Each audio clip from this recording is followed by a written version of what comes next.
They left her, bleeding, freezing, dying. The night wasn't done with her yet. She should have died, but fate had other plans, and so did he. This was no rescue. This was a claiming, and a promise of vengeance. The biting wind tore through her tattered clothes, a cruel caress against her exposed skin. Each breath was a shard of ice in her lungs, a desperate gasp for life that felt increasingly futile.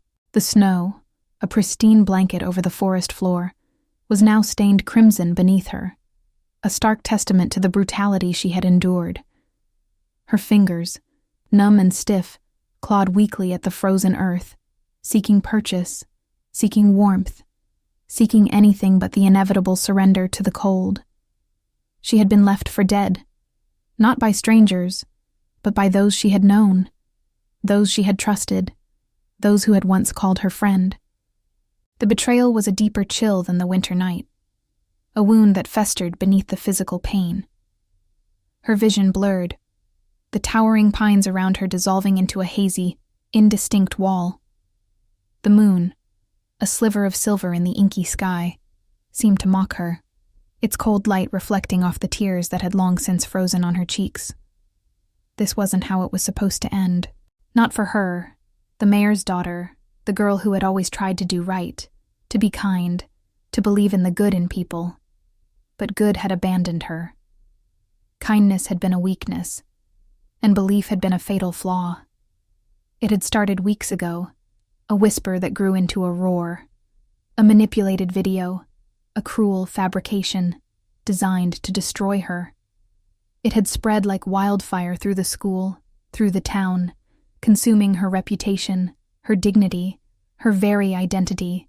She had tried to fight it, to explain, to plead her innocence. But the truth was a fragile thing, easily shattered by the weight of public opinion, by the hungry gaze of those eager to see someone fall. Her friends, a tight-knit circle she had cherished, had evaporated in less than 48 hours. Their faces, once full of laughter and shared secrets, now held only averted gazes, awkward silences, or worse, outright scorn. She walked the school halls like a ghost, invisible to some, a target for others. The whispers followed her, sharp as daggers, cutting deeper than any physical blow. Liar. Slut. She deserved it. The words echoed in her mind, a constant, tormenting chorus. Even her home, once a sanctuary, had become a cage of ice. Her mother, usually her fiercest defender, couldn't meet her eyes. Her touch, once so comforting, now felt distant, hesitant.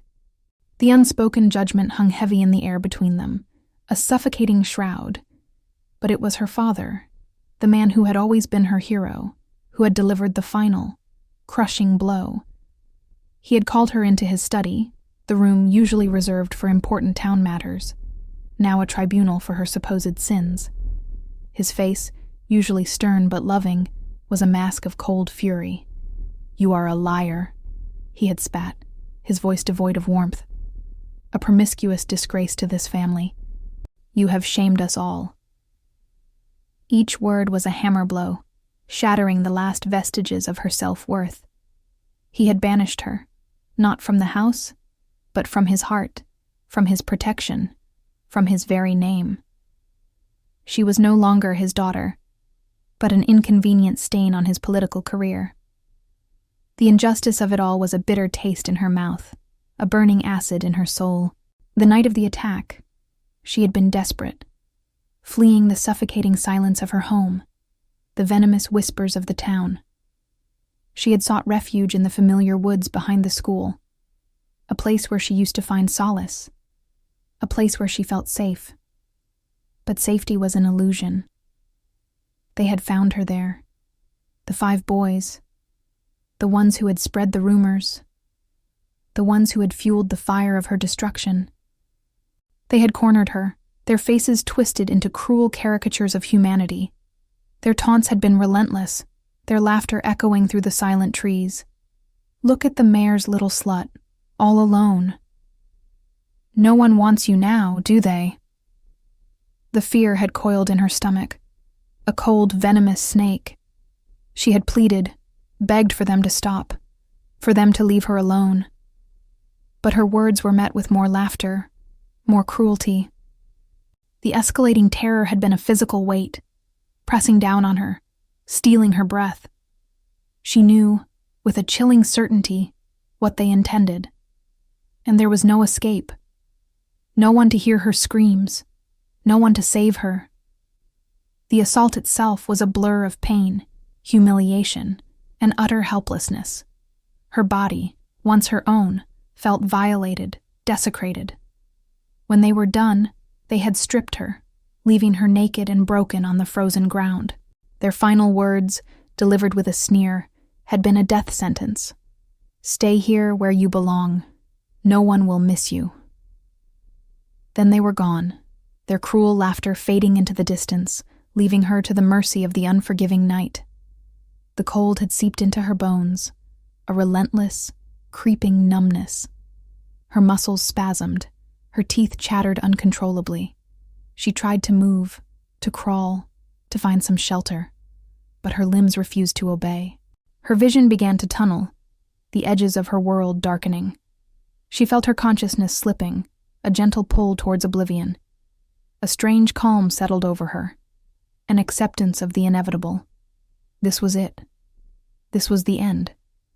And perhaps, a part of her thought, it was a release. A release from the pain, the shame, the crushing injustice. Her last thoughts were not of anger, but of a profound, aching sorrow for the life she had lost, for the innocence that had been stolen. The world faded to black, the last sensation a bone-deep chill that promised eternal sleep. But fate wasn't done with her yet. A shadow detached itself from the deeper darkness of the forest, moving with a speed that defied human perception. One moment, the clearing was empty, save for her broken form. The next, a figure stood over her, tall and impossibly still. He was a silhouette against the faint moonlight, a presence that radiated an ancient, predatory power. His eyes, when they found her, were not human. They glowed with a faint crimson light, piercing the veil of her fading consciousness. He knelt, his movements fluid and silent, like a predator assessing its prey. His skin, she dimly registered, was unnaturally pale, almost luminous in the gloom. A strange earthy scent, mingled with something metallic and intoxicating, filled her nostrils. He reached for her, his touch cold, colder than the snow, yet it held a peculiar, unsettling warmth beneath its icy surface. He lifted her, effortlessly, as if she weighed nothing more than a fallen leaf. Her head lolled against his shoulder, and she felt a strange, dizzying sensation, a mixture of fear and an inexplicable sense of safety. She drifted in and out of awareness, carried through the forest at an impossible speed. The wind whipped past them, but she felt no cold, only the strange, unyielding strength of the arms that held her. She heard a low, guttural sound, a language she didn't understand, yet it resonated deep within her. A primal hum. Then, darkness claimed her completely. She awoke to silence. Absolute, profound silence. Not the oppressive silence of the forest, but a rich, ancient quiet that seemed to absorb all sound. She lay on a bed of unimaginable softness, beneath heavy, velvet covers. The air was cool, but not cold, carrying a faint scent of old books, dust, and something else. Something wild and untamed. Her body ached, a dull throb that was a vast improvement from the searing pain she remembered. Slowly, she opened her eyes. The room was vast, dimly lit by flickering candlelight. Stone walls, draped with tapestries depicting scenes she couldn't quite decipher, rose to a vaulted ceiling. Shadows danced in the corners, alive with secrets. This was no ordinary place. This was a place out of time, out of legend. He stood by the window, a tall, imposing figure, his back to her. He was dressed in dark, tailored clothes that seemed to absorb the light. His presence filled the room, a silent, watchful sentinel. He turned, and his eyes, those piercing crimson eyes, met hers. They held an intensity that stole her breath, a depth that spoke of centuries. "You are awake." His voice was a low rumble, ancient and melodic, like stones shifting in a deep riverbed. "My name is Lucian. I am 347 years old." A disbelieving laugh escaped her lips, weak and raspy. "I must be hallucinating," she whispered, her throat dry. "The cold. It got to me."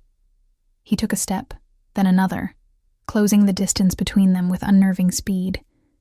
One moment he was by the window, the next he was at her bedside.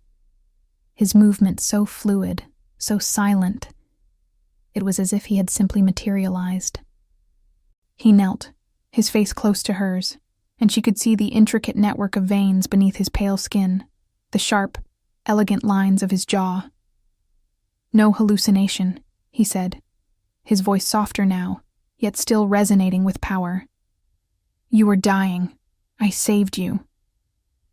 His gaze lingered on her, a strange mixture of hunger and something else, something akin to reverence.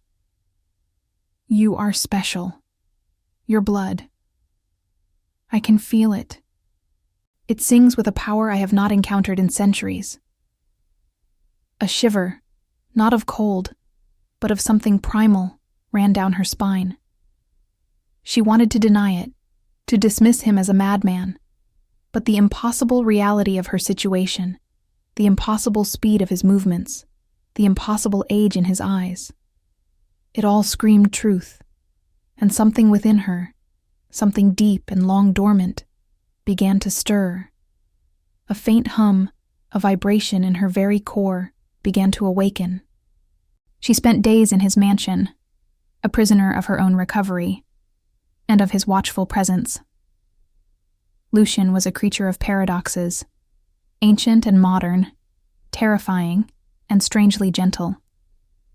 He fed her, not with human food, but with a rich, dark liquid that tasted of earth and iron, and somehow, of life itself. It healed her, mending her broken body with impossible speed. As her strength returned, so did her questions. She learned of his world, a hidden society of beings who walked among humans, unseen, unheard, immortal. He spoke of ancient bloodlines, of powers beyond mortal comprehension, of a history spanning millennia, and he spoke of her. 5 centuries ago, Lucian began one evening, his voice a low murmur in the candlelit library. A powerful seer, a witch of unparalleled vision, foretold the coming of a queen. He paused, his crimson eyes fixed on hers, and she spoke of a woman born of profound suffering, whose blood would hold the key to either ultimate destruction or salvation. A woman whose awakening would shake the very foundations of our hidden world. He reached out, his cold fingers brushing her cheek. "You are that woman. You are the queen of suffering." She wanted to laugh, to dismiss it as a fantastical tale, a delusion born of her trauma. But then she looked into the polished surface of an antique mirror in the room. Her reflection stared back, pale and fragile, but her eyes were no longer the dull, bruised blue she remembered. They glowed with a faint, ethereal gold, like molten sunlight. A gasp escaped her lips. She reached out, her hand trembling, and touched the ancient stone wall beside her. A faint crack appeared, spiderwebbing across the surface, as if the very stone recoiled from her touch. She took a deep, shaky breath, and the candles flickering around the room suddenly flared, then extinguished themselves with a soft pop, plunging them into near darkness. "This is impossible," she whispered, her voice barely audible. "Nothing is impossible," Lucian replied, his voice a low, resonant hum in the darkness. "Only dormant. Your power, Your true self has been asleep. Your suffering, your near death, it was the catalyst. It forced the awakening. And something within her, something fierce and untamed, began to awaken. It was a warmth that spread from her core, a tingling sensation in her fingertips, a hum that vibrated through her entire being. It was terrifying, exhilarating, and utterly, undeniably real. She told him everything: the manipulated video, the public shaming, her family's betrayal, the 5 boys in the forest. As she spoke, recounting the humiliation, the terror, the pain, Lucian's demeanor shifted. His eyes, usually a steady crimson, began to darken, deepening to an almost black, predatory hue. A low growl rumbled in his chest, a sound that was more beast than man. The air around them grew heavy, charged with an unseen energy. She could feel his power leaking, a raw, untamed force that made the very foundations of the mansion tremble. His breathing became shallow, ragged, like a predator scenting blood. He stood, towering over her, his hands clenching and unclenching at his sides. "They dared," he hissed, his voice a dangerous whisper, laced with ancient fury. "They dared to touch what was not theirs. They dared to desecrate what is sacred." His gaze, burning with an infernal light, fixed on her, then hardened with a terrifying resolve. "I will hunt them. Every last one." His words were a vow, a chilling promise of retribution. "She is mine," he declared, his voice echoing with possessive power. "And they will pay. No one touches what's mine and lives." His fury was not just for her, but for the violation of his claim, for the affront to his ancient honor. He was a creature of obsession, of devotion, and she, in her brokenness, had become the object of both. He would kill for her. The thought, terrifying as it was, brought a strange, dark comfort. For the first time in her life, she felt truly protected, truly claimed. He began to train her, not just in controlling her nascent powers, but in understanding the hidden world she now inhabited. Night after night, in the mansion's vast, echoing halls, he taught her. He showed her how to channel the golden light that now pulsed within her, how to manipulate the elements with a thought, how to sense the unseen energies that permeated the world. It was a grueling, demanding process, pushing her to her limits, physically and mentally. He was a patient, yet relentless, teacher. His cold touch guided her. His ancient wisdom illuminated her path. He never forced her, never pushed her beyond what she could bear. But he never allowed her to give up.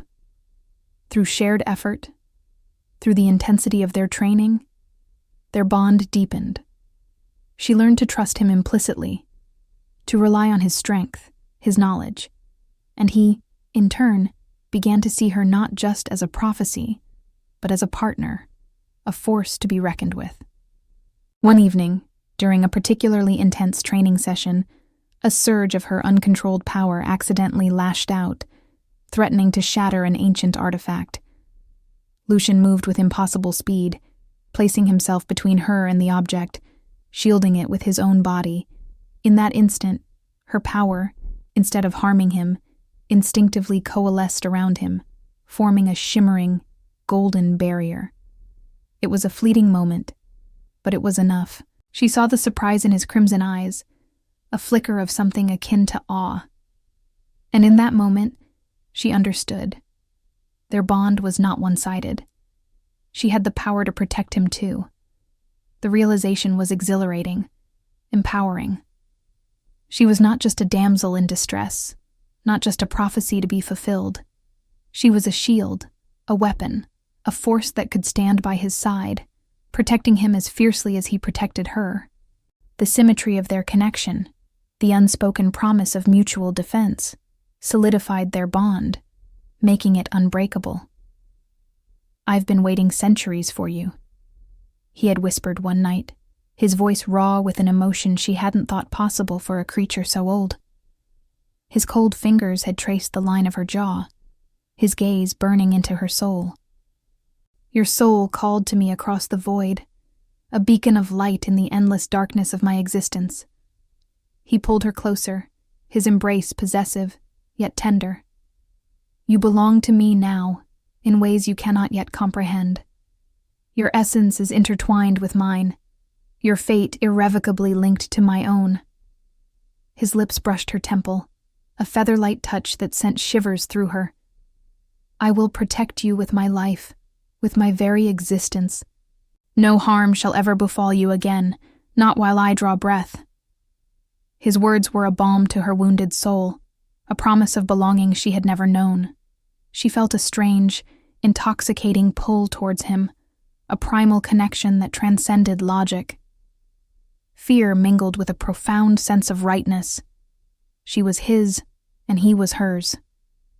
This ancient, powerful being, dangerous to all others, was her protector, her guardian, her obsession. And she, in turn, felt in fierce, burgeoning devotion to him, a desire to stand by his side, to face whatever came next. The time for her return to the world, to face the ghosts of her past, finally arrived. Lucian, his face a mask of grim determination, prepared for the hunt. He would not allow her to face them alone, nor would he allow her to sully her hands with their blood. His vengeance would be swift, precise, and utterly merciless. Stay here, he commanded, his voice firm, though his eyes held a flicker of reluctance. Your place is safe, my place. She nodded, understanding. Her power was growing, but his was ancient, honed by centuries of predation.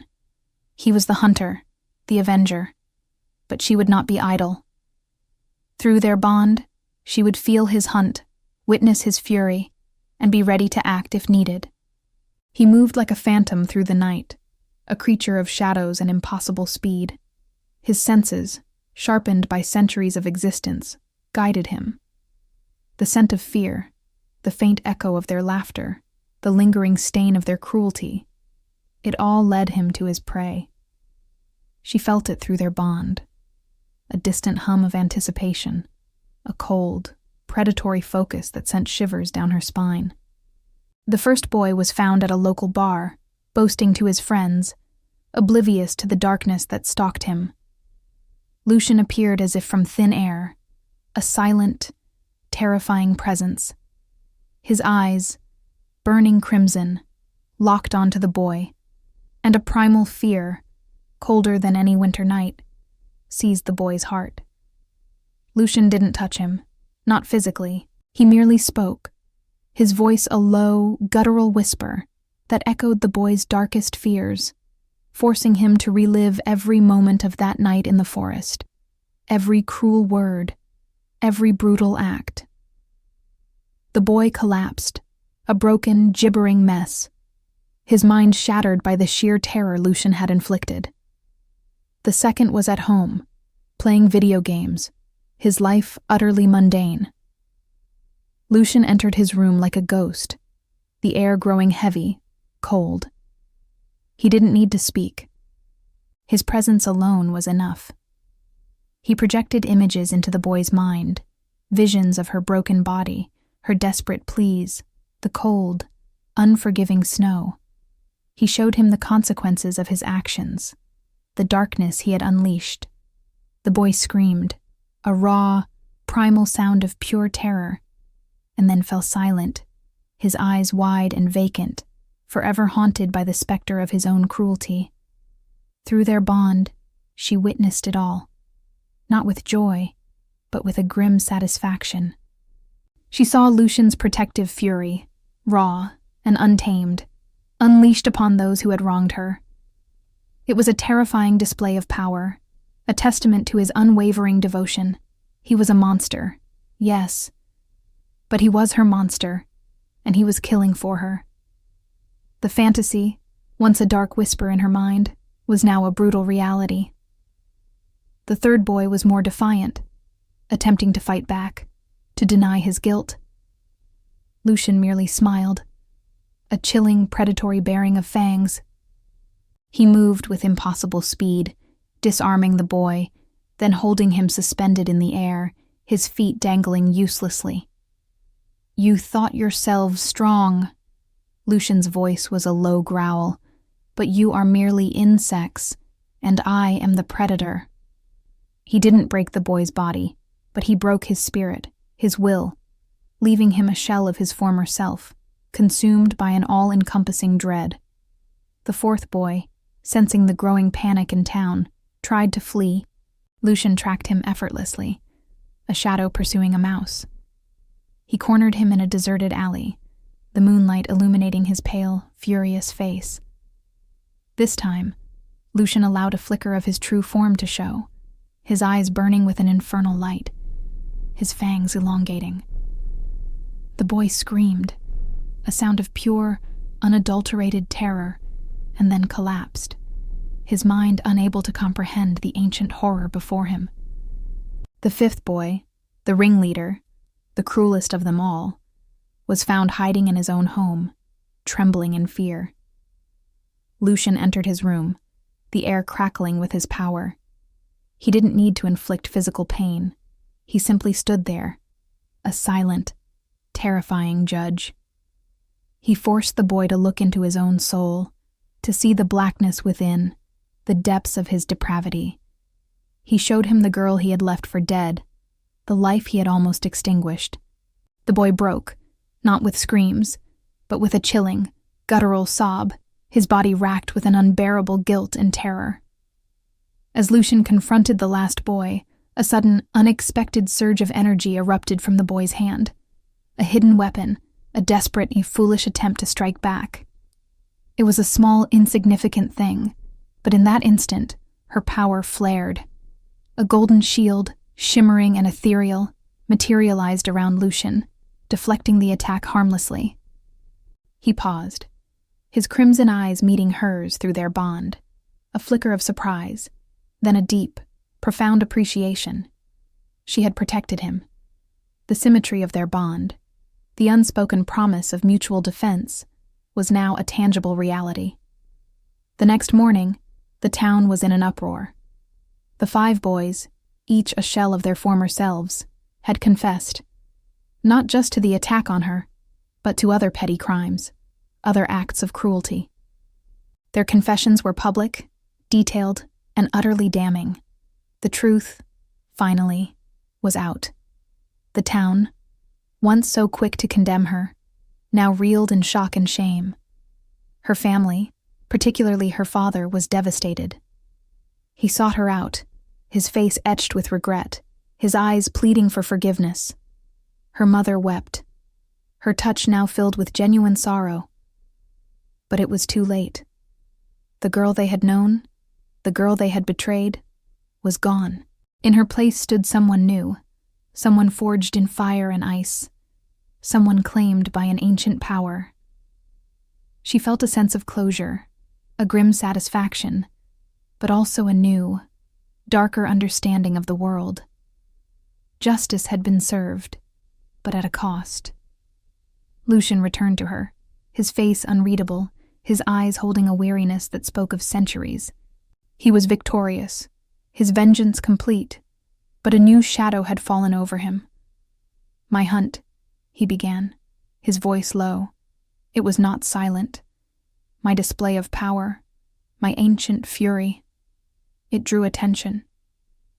He walked to the window, gazing out at the moonlit forest, his silhouette stark against the pale light. There are others, older than I, beings who slumber in the forgotten corners of this world. They felt the ripple of my actions, the surge of power I unleashed. He turned, his crimson eyes meeting her golden ones, and she saw a flicker of genuine concern, a rare vulnerability. Something ancient has awakened, something that has been dormant for millennia, stirred by the echoes of my hunt. His voice dropped to a whisper, filled with a chilling gravity. It is coming, not just for me, but for you. For the power you possess, for the prophecy you embody. The air grew heavy, charged with an unseen dread. The world, she realized, was far larger, far more dangerous than she had ever imagined. Her past was settled, but her future was now fraught with a new, terrifying threat. Something far older heard his hunt, and it's coming for both of us.